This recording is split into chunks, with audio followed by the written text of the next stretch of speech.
السلام علیکم، میں ہوں روزینہ علی۔ میرے ہاتھ میں پانی کا گلاس آپ دیکھ کر سوچ رہے ہوں گے کہ شاید آج مجھے بہت پیاس لگی ہے، اور واقعی پیاس تو لگی ہے، اور پیاس بجھانے کے لیے اس پانی کی بار بار ضرورت پڑ جاتی ہے، اس کی طلب ہوتی ہے بہت۔ اور صرف پیاس بجھانے کے لیے نہیں بلکہ بہت سی چیزوں کے لیے ہم پانی استعمال کرتے ہیں، کھانا بنانا ہو، کپڑے دھونے ہوں، برتن دھونے ہوں، بہت سے کام ہیں۔ لیکن آپ نے کبھی سوچا ہے کہ اگر یہ پانی ہمیں نہیں ملے گا تو کیا ہوگا؟ اگر یہ پانی ہماری زندگی سے ختم ہو جائے تو کیا آپ جینے کا تصور کر سکتے ہیں؟ کیا آپ اپنی بنیادی ضروریات کو پورا کر سکتے ہیں؟ نہیں کر سکتے نا۔ اب اگر آپ شدید پیاس سے نڈھال ہوں، باہر سے آ رہے ہیں، گرمی بہت ہے، اور آپ کو اتنا سا پانی بھی مل جائے اور کوئی کہے کہ اتنا ہی پانی ہے، اس سے پیاس بجھا لیں، اس سے زیادہ آپ کو نہیں مل سکتا، تو آپ کیا کریں گے؟ آپ کہیں گے اس سے میری ضرورت پوری نہیں ہو سکتی۔ لیکن اب میں آپ کو کچھ تشویشناک جو اعداد و شمار ہیں وہ بھی بتاتی ہوں۔ اس گلاس کو یہاں پر رکھ لیتے ہیں کیونکہ مجھے تو اس کی بار بار ضرورت پڑ رہی ہے اور میں اس پانی کو بچانا چاہ رہی ہوں۔ میرے ساتھ اسپیشلسٹ موجود ہیں، شفقت صاحب موجود ہیں، ان سے بات کرتے ہیں۔ السلام علیکم شفقت صاحب۔ جی وعلیکم السلام روزینہ۔ شفقت صاحب، پانی کو آپ دیکھ رہے ہیں، پانی کو لے کر میں تو آج بڑی پریشان ہو گئی ہوں، اور ایسے ہی کچھ پریشان قسم کے اعداد و شمار سامنے آئے ہیں کہ پاکستان میں زیر زمین پانی کی قلت ہو چکی ہے اور بڑی خطرناک حد تک ہو چکی ہے۔ تو آپ اسپیشلسٹ ہیں، آپ اس موضوع پر یقیناً آپ کی کوئی ریسرچ ہے، آپ اس کو دیکھ رہے ہیں، کیا ہو چکا ہے ابھی پاکستان میں؟ آج ریکارڈ پہ موجود ہے 2025 ابھی گزرا، اس میں پانی کی صورتحال آپ کو پتہ ہے کہ 1/3 تک، اس سے ہاف سے بھی اور نیچے تک چلی گئی ہے واٹر ٹیبل۔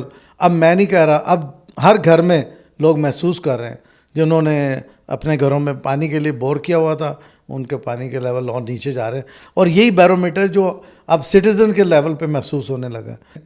زیر زمین پانی کی صورتحال یہ ہے کہ ہمارے ہاں بارشیں ہو رہی ہیں، ہمارے پاس ریچارج کا کوئی سسٹم نہیں ہے۔ پوری دنیا میں لوگ یہ دیکھتے ہیں کہ کتنا پانی کنزیوم ہو رہا ہے، یعنی زمین سے ہم کتنا پانی نکال رہے ہیں جو زیر زمین پانی ہے، اور اس کو اس کے لیول پہ وہ ریچارج کرتے ہیں، ریچارج ویل لگاتے ہیں، اوپن ایریاز چھوڑتے ہیں، کچے علاقے۔ اب آپ یہاں دیکھ لیں کہ شہروں میں آپ جائیں، دور دور تک آپ کو نظر آئے گا کنکریٹ کا جنگل ہے۔ گورنمنٹ نے 2 بڑے اچھے اقدامات پچھلے دنوں سے چل رہے ہیں، ایک تو ریچارج پروگرام ہے، پاکستان ریچارج پروگرام، دوسرا یہ پروٹیکٹڈ لینڈ ایریاز وہ چھوڑے ہوئے ہیں درختوں کے لیے، تاکہ درخت زیادہ سے زیادہ ہوں گے تو ایک تو یہ کہ اوپر سے جو پانی آ رہا ہے وہ کہیں نہ کہیں کنٹین ہوتا جائے گا، تو پھر یہ کہ ہمارے پاس سٹوریج جو ہیں وہ نیچے لیول پہ ہونی چاہیے جہاں سے یوز ہونا۔ جہاں تو بڑے مراکز بن رہے ہیں نا، بڑے شہر ہیں، وہاں پہ اس کی قلت زیادہ ہے، کیونکہ جو زرعی ایریا تھا جو کسی حد تک ریچارج ہوتا تھا، ظاہر کچی جہاں فصلیں لگتی تھی، زمین کچی ہوتی تھی، بارش سے پانی نیچے جاتا تھا۔ اب ان کو اگر آپ کاٹ کے کنکریٹ کے وہ بنا دیں گے، یہ بڑے سڑکیں انہیں نکل جائیں گے تو وہ ریچارج کا کم سے کم چارج ہوگا۔ لیکن جہاں تک ہمارے دوسرے علاقے ہیں جو شہروں سے دور ہیں، وہاں بھی آہستہ آہستہ یہ کم ہونا شروع ہو گیا۔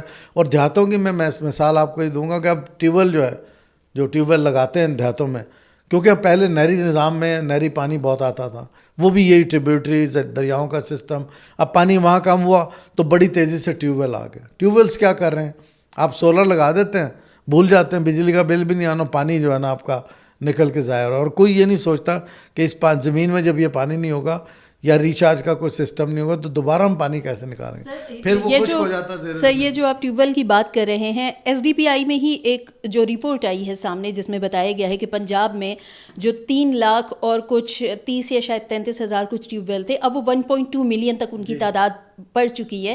تو اس سے کتنا ایک اثر ہو رہا ہے، پانی کی جو زیر زمین قلت ہو رہی ہے، کیا آپ سمجھتے ہیں کہ یہ بھی ایک بڑا عنصر ہے؟ بالکل ہے، کیونکہ جب ہم یہ کہتے تھے کہ دیہات میں کسی حد تک زمین کے ہمارے بہت سارے ایریا چونکہ جو دیہی ہے ابھی بھی موجود ہے، وہاں پہ ہم سمجھتے تھے کہ یہ پانی ابھی سٹور ہے کسی حد تک، لیکن ظاہر ہے کہ وہاں سے بھی ایکسیسو واٹر ایکسٹریکشن ہو رہی ہے، تو اس کی وجہ ظاہر ہے کہ وہ زیر زمین پانی وہاں بھی کم ہو رہا ہے۔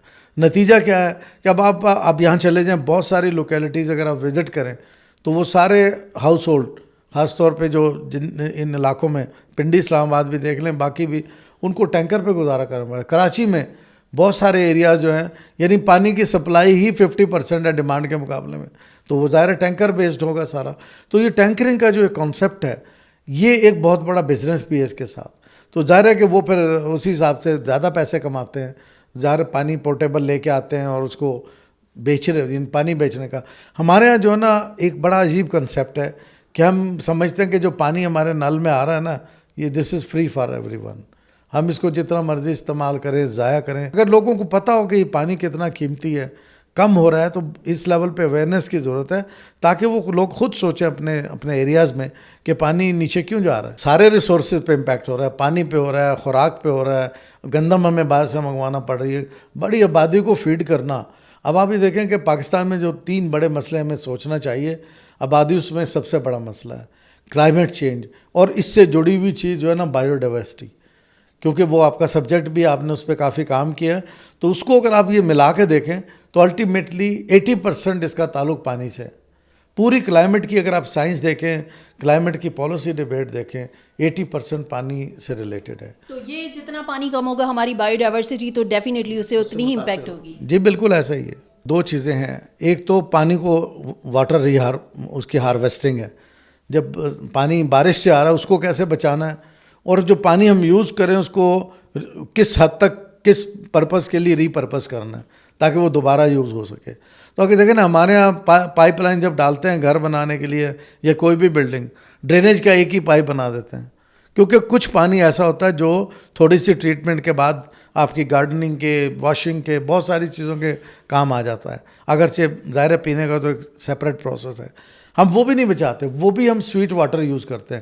گاڑیاں دھو رہے ہیں سویٹ واٹر, گارڈننگ کر رہے ہیں سویٹ واٹر, حالانکہ اس کے لیے سویٹ واٹر نہیں چاہیے, اس کے لیے ٹریٹڈ واٹر چل سکتا ہے. پھر آپ کا جو سب سے بڑا پانی کا کنزیومر ہے وہ ایگریکلچر سیکٹر ہے. آپ کا 80% بلکہ اس سے بھی زیادہ اس کو آپ کہہ سکتے ہیں, وہ آپ کا جو سویٹ واٹر ہے وہ ایگریکلچر میں جا رہا ہے. حالانکہ پالیسی ہونی چاہیے کہ آپ ایگریکلچر میں نئی ٹیکنیکس لے کے آئیں. Drip water, drip irrigation system آ چکے ہیں. آپ دیکھیں کہ چائنا کے ساتھ ہمارے ریلیشن, اور چائنا ہمارے بہت سارے ایگریکلچر گریجویٹ کو ٹرین بھی کر رہا ہے. ہو سکتا ہے کہ اگلے 10 سال میں ہم بڑی حد تک اپنی جو ایگریکلچر ہے اس میں ایک بڑی تبدیلی دیکھیں گے جو واٹر کنسٹرینڈ سوچ کو سامنے رکھتے ہیں. سر یہاں میں آپ کو معذرت کے ساتھ انٹرپٹ کر رہی ہوں, لیکن آپ اگر 10 سال کی بات کر رہے ہیں تو جب تک 10 سال میں ہم وہاں تک پہنچیں گے تو 10 سال میں تو ہم اچھا خاصا اپنا لاس بھی کر چکے ہوں گے. دیکھیں لاس تو ہے, لیکن اب دیکھیں نا اتنا بڑا میکنائزڈ سسٹم, اس کو ریپلیس کرنا ٹریڈیشنل ایگریکلچر ریپلیس ہوگی تو میکنائز آئے گی, اس میں تھوڑا ٹائم لگے گا. ہمیں اپنے استعمال میں غیر ضروری طور پہ پانی کو, سویٹ واٹر کو, ڈرنکیبل واٹر کو ضائع کرنا یہ جرم ہے. ایون عام پانی جو ڈرنکنگ کے علاوہ بھی ہم استعمال کر رہے ہیں اس کا بڑا ہمیں جائز طریقے سے مناسب استعمال کرنا چاہیے. بہت شکریہ سر آپ کی قیمتی آراء کا, اور آپ نے شفقت منیر صاحب کی گفتگو سنی, اور بالکل بہت زیادہ ضروری ہے. پانی اتنا قیمتی ہے جسے آج آپ جس کی قیمت نہیں جان رہے ہیں. آپ پانی کی بوتل بھی لیتے ہیں, آدھا پانی پیا اور آدھا پھر ضائع کر دیا. اگر ایسا ہوتا رہے گا تو پھر صرف ایک انسان اس کو سفل نہیں کرے گا بلکہ بہت سارے لوگ اس کی پرابلم میں آ جائیں گے. پانی بہت بے دردی سے ہم اس کا بے دریغ استعمال کرتے ہیں, لیکن جو خطرناک اعداد و شمار اب سامنے آ رہے ہیں, صرف یہ بات اسلام آباد کی نہیں ہے. اسلام آباد میں تو پانی کی قلت ہو چکی ہے.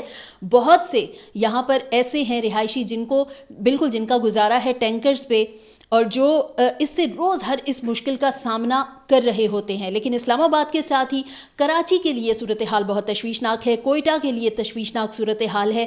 اسی طرح پاکستان کے اور بہت سارے ایسے ایریا ہیں جہاں پر زیر زمین پانی کی قلت ہوتی جا رہی ہے. راولپنڈی میں بتایا جا رہا ہے کہ 2013 کے بعد سے 30 فٹ تک نیچے پانی جا رہا ہے. اگر یہی صورتحال رہی تو خدا نہ خواستہ پھر پاکستان بہت اور زیادہ فہرست میں اوپر آ جائے گا, جہاں پر ابھی کہا جا رہا ہے کہ 5 بڑے ممالک میں پاکستان شامل ہے جو زیر زمین پانی زمین سے نکال رہا ہوتا ہے, لیکن ہم واپس نہیں کرتے. تو ہمیں زمین کو پانی واپس دینا ہوگا. صرف اپنی صحت کا نہیں سوچنا, ہمیں بایو ڈائیورسٹی کو مد نظر رکھتے ہوئے پیڑ پودوں کی, جانوروں کی, اس ماحول کی صحت کا بھی سوچنا ہوگا, کیونکہ یہ ماحول ہوگا تو ہم ہوں گے, اور پانی یقیناً ہر ایک کی زندگی کی ضمانت ہے.